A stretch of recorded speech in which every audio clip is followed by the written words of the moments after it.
Welcome to the Deep Dive. Today we're tackling a really critical aspect of healthcare.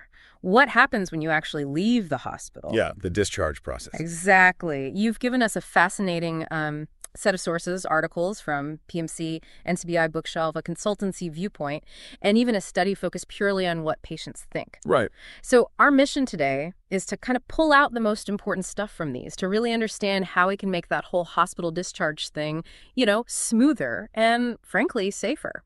And to help us navigate all this, we've got an expert joining us who has a really deep understanding of healthcare systems, patient safety, the whole picture. Right. Together, we'll dig into these sources, try to pinpoint the core challenges and how patients are currently discharged, and maybe more importantly, uncover some promising ways to actually improve things. Perfect. Now, for you, our listener, you value getting good information efficiently, right? So you probably already get that a well-handled discharge is, crucial. We're talking about avoiding those really frustrating, sometimes dangerous readmissions. Yeah, it's a revolving door. Right. And easing stress for patients, for their families. Oh. Ultimately, making sure you or your loved ones feel confident managing health back at home. We're aiming for those, aha moments, the surprising bits that stick, without getting totally bogged down in jargon. Okay, so to really illustrate why this matters so much, let's start with a powerful example. One of the articles detailed a really compelling case report. Shows what happens when it goes wrong. Yeah, this one really stood out. It was about an older adult patient, multiple health issues, ended up in the hospital because of medication problems. Okay. But the kicker was, when this patient was discharged, all the instructions, new meds, changes to old ones, were given only in English. And that, as we saw, had pretty serious consequences. Within a week, wasn't it? Back in the hospital. Just a week. Condition worse, all because of medication errors, taking stuff they shouldn't have been, wrong doses. They didn't even seem to recall getting new prescriptions like anticoagulants, blood thinners. Wow. And it wasn't just the meds, right?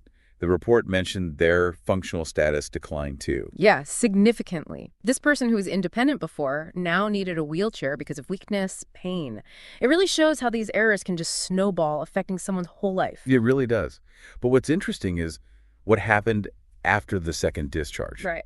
This time, a follow-up call was made by a provider who actually spoke Spanish. And the result? Later on, they checked, and adherence to the med plan was much, much better.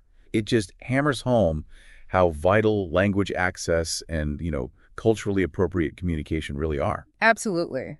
The authors didn't mince words either. They directly blamed the readmission on, and I'm quoting loosely here, culturally inappropriate discharge instructions, basically designed for people with high medical literacy who spoke English fluently. It really makes you wonder how often this kind of thing happens under the radar. Exactly. It's a powerful story to start with. So, okay, that sets the stage. Let's maybe pull back a bit and define what this whole discharge planning process is actually supposed to look like. Good idea. So we've seen the impact when it fails.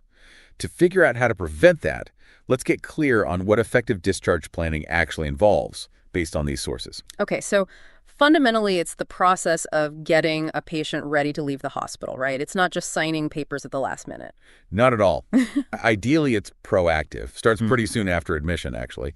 And crucially, the sources stress it's a team effort. Right, multiple people involved. Yeah, doctors, nurses, definitely social workers sorting out resources, maybe therapists for rehab.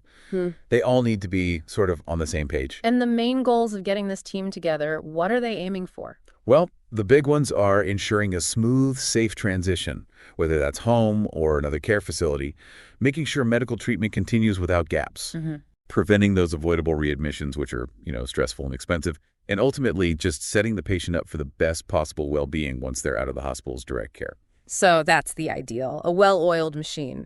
But our sources definitely point to some pretty common problems.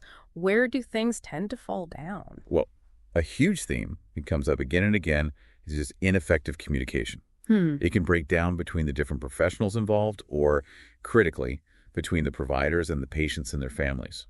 That patient perspective study really hit on this. People saying they didn't feel heard, weren't really involved in the decisions about when they were leaving their hospital stay. Exactly, that feeling of being excluded. And it leads to real practical problems, too. Like what? Like, if communication about the timing of the discharge is poor or last minute, it causes massive logistical headaches. trying to arrange transport, get prescriptions filled, organize help at home, all with like an hour's notice sometimes. It's incredibly stressful. I can imagine. And thinking back to that first case study, language barriers are obviously a massive communication hurdle. Even with interpreters, nuances can get lost. For sure.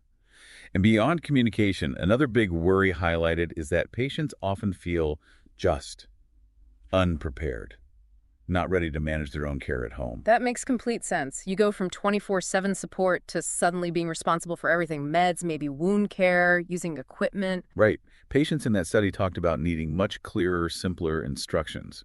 And not just talk, but actual demonstrations for tasks. Like how to give yourself an injection, maybe? Or use an oxygen tank? Exactly. Yeah. Things like that. And also just managing the uncertainty. What's normal post-surgery? How much drainage is okay? What exactly can't I eat? Not knowing creates anxiety, maybe even leads to complications if someone ignores a real warning sign because they think it's normal. You know, one source mentioned the teach-back method, where the patient explains the instructions back in their own words. Apparently, it's pretty effective, especially in the emergency room with older adults, for making sure they grasp the diagnosis, treatment, meds, follow-up. It sounds simple, but it's a powerful check for understanding, isn't it? Directly tackles that communication and preparation piece. Yeah. But the problems aren't just about individual interactions. There are bigger sort of systemic challenges too, especially with patients who have really complex needs. Right. Someone with multiple conditions, maybe limited support at home. Discharging them involves coordinating a whole bunch of different services, right?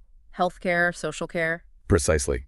And that coordination itself can get bogged down. Sources mentioned issues with like too much paperwork, these lengthy health needs assessments, for example, and just difficulties finding the right placement afterwards, like a rehab bed or a skilled nursing facility. Finding an available spot can cause delays. That's interesting, because one study actually found that removing some of that detailed assessment paperwork, the H&As, and just using daily updates on the patient's status actually sped up discharge once someone was medically ready to go. Yeah, that was a fascinating finding. It suggests that sometimes these processes, probably put in place with good intentions, can actually hinder the flow. Become bureaucratic hurdles. Exactly. That study talked about a kind of tension between the immediate focus on patient care right now and the need for efficient patient flow through the hospital system for everyone else. Getting discharge right often means deliberately shifting focus towards that flow perspective, often through changing protocols. Okay, so we've laid out a lot of challenges: communication, preparation, complex needs, system issues. What about solutions? What did the sources suggest could actually make discharge better? Well, fundamentally, it comes back to that patient-centered communication, really listening, involving patients and families in decisions, understanding their specific situation, social support, health literacy, language. Yeah, that case study really drove home the need for culturally competent care. Instructions in the right language, making sure people actually understand no matter their background. Seems basic, but clearly vital. Absolutely. And enhancing the education part is key, too. Clear verbal instructions, yes, but backed up with easy-to-read written stuff. Using things like teach-back routinely. And demonstrations. And demonstrations, giving patients a chance to actually practice tasks before they leave. Build that confidence. Makes sense. Yeah. What about the timing and logistics side, that uncertainty factor? Just clear, realistic communication about the expected discharge timeline, keeping people updated even if plans change. It reduces that anxiety. And the system stuff, the paperwork and coordination. Streamlining seems key. Reevaluating requirements like with those H&As. Improving how information gets shared between the hospital teams and community services. That Espering form mentioned in one study sounded interesting. A shared info gathering tool. Yeah, the idea is to collect key information once in a standard way, so it can be easily shared, reduces duplication, speeds up referrals, especially for social care needs. And getting those other professionals involved earlier, like social workers for complex cases. Definitely. Bringing social care and others in early for complex patients helps anticipate and address barriers proactively rather than scrambling at the last minute. Okay. And finally, that idea about resource databases, tracking available community beds and services. Right. Having a central, accessible way to see what post-acute care options are actually available. One study found it challenging to implement quickly, but the concept makes sense that visibility could really help smooth out those transitions. Reduce delays finding the right spot. Yeah, you can see how that would help tackle some bottlenecks. So let's try and wrap this up for our listeners, bringing it all together.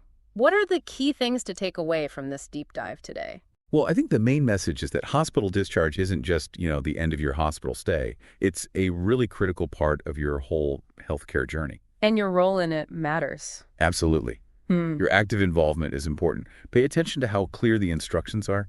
Don't be afraid to ask questions. Ask for information in your language. Make sure you feel you understand. And feel prepared. Right. Confident about managing things at home. Exactly. If you don't feel ready, say so. Advocate for yourself or your loved one. Being informed and engaged can genuinely impact recovery, help avoid those readmissions. The system is trying to improve, but patient engagement is a huge piece of that puzzle. Which kind of leads to a final thought, maybe something for listeners to chew on. Okay. Given how much impact something as seemingly basic as clear communication and accessible information has, how can we, as informed individuals, push for discharge practices that are truly patient-centered? How do we help bridge that gap between hospital and home effectively for everyone, regardless of their background or health literacy? That's a really important question. How do we advocate for that better system? Definitely something worth pondering as you navigate healthcare, either for yourself or for others. Yeah.